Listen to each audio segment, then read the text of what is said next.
Namaskar friends, we all are aware that China is a big power beyond doubt. But India is also not a small one. China is far, far ahead of India in all respects. But China cannot take India for granted. This is a fact.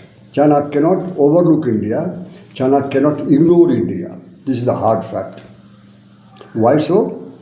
Here are 7 factors, 7 reasons for it. Number 1 is strategic location.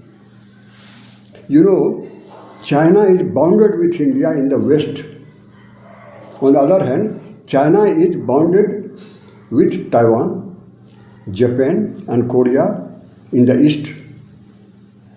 So what does it mean? That geographically China stands between India in the west and Taiwan, Japan and South Korea in the east. Incidentally, all these 4 countries means that India, then Japan, Taiwan and South Korea, including Australia.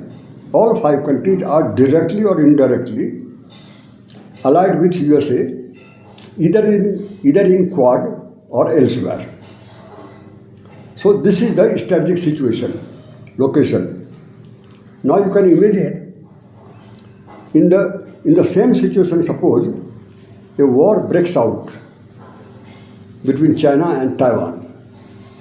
That's likelihood. What would be the war scenario? China would be forced to fight at 2 opposite fronts. West side India, east side rest of the 4 countries. And all these 4-5 countries will have American backing from all sides. So China would be facing alone against 5 countries, including USA. What would be the consequence? Consequence is obviously China will be sandwiched between India in the west and rest of the country from the east.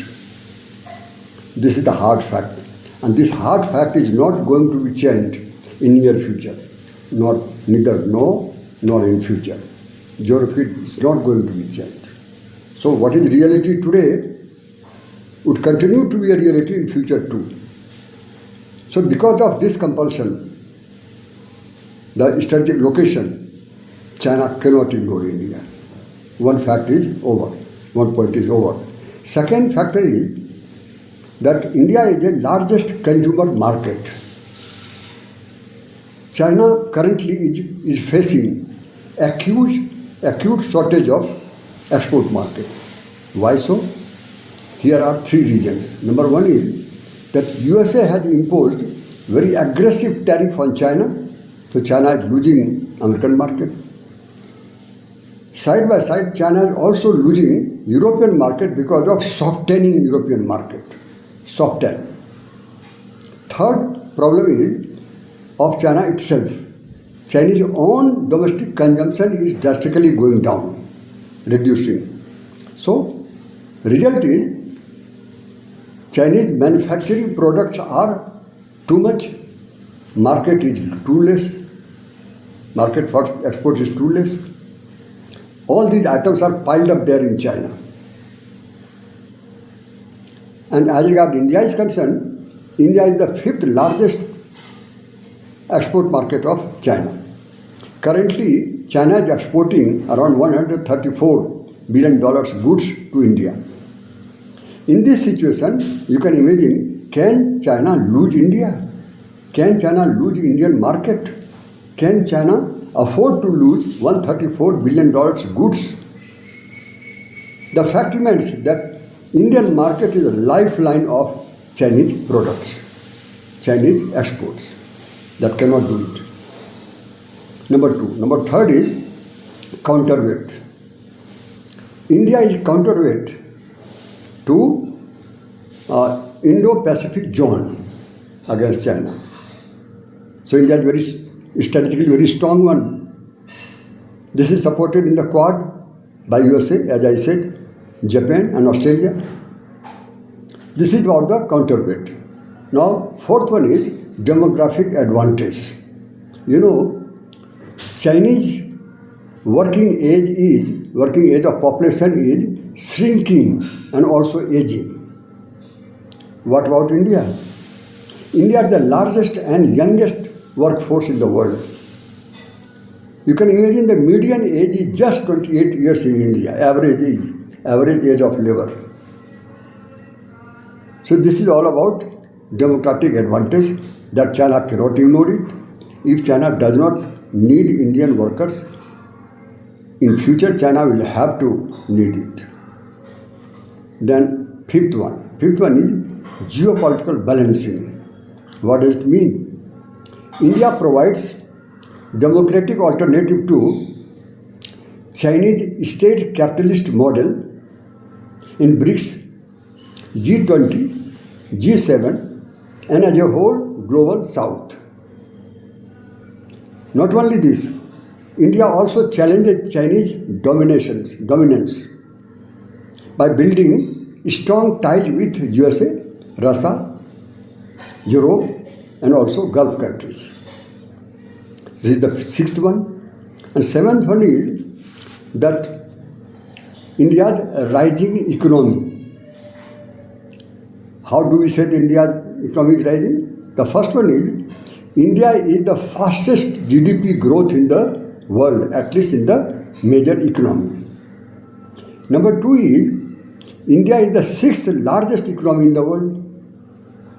But if you take into account the PPP, purchasing power parity, that India is not sixth but third, only after USA and China. And at the same time, India is becoming manufacturing and investment destination of the world. So, India has geographical advantage, India has demographic advantage, and one more is there, and that is nuclear deterrence. Nuclear deterrence means that both India and China are a nuclear state with a robust second strike capability. Both are forced into a state of simultaneous deterrence and dependence. So these are the seven, as I said: the strategic location, the consumption market as India, counterweight, demographic advantage with India, then geopolitical balancing, I said, then nuclear deterrence and rising economy. So altogether India is not a small one, as I said earlier. China is very big, but India is not very small. Now let us see the bottom line. Here 4-5 points are there in the bottom line. The first one is China cannot ignore India. This is a fact. So China cannot ignore India not because India has overtaken China,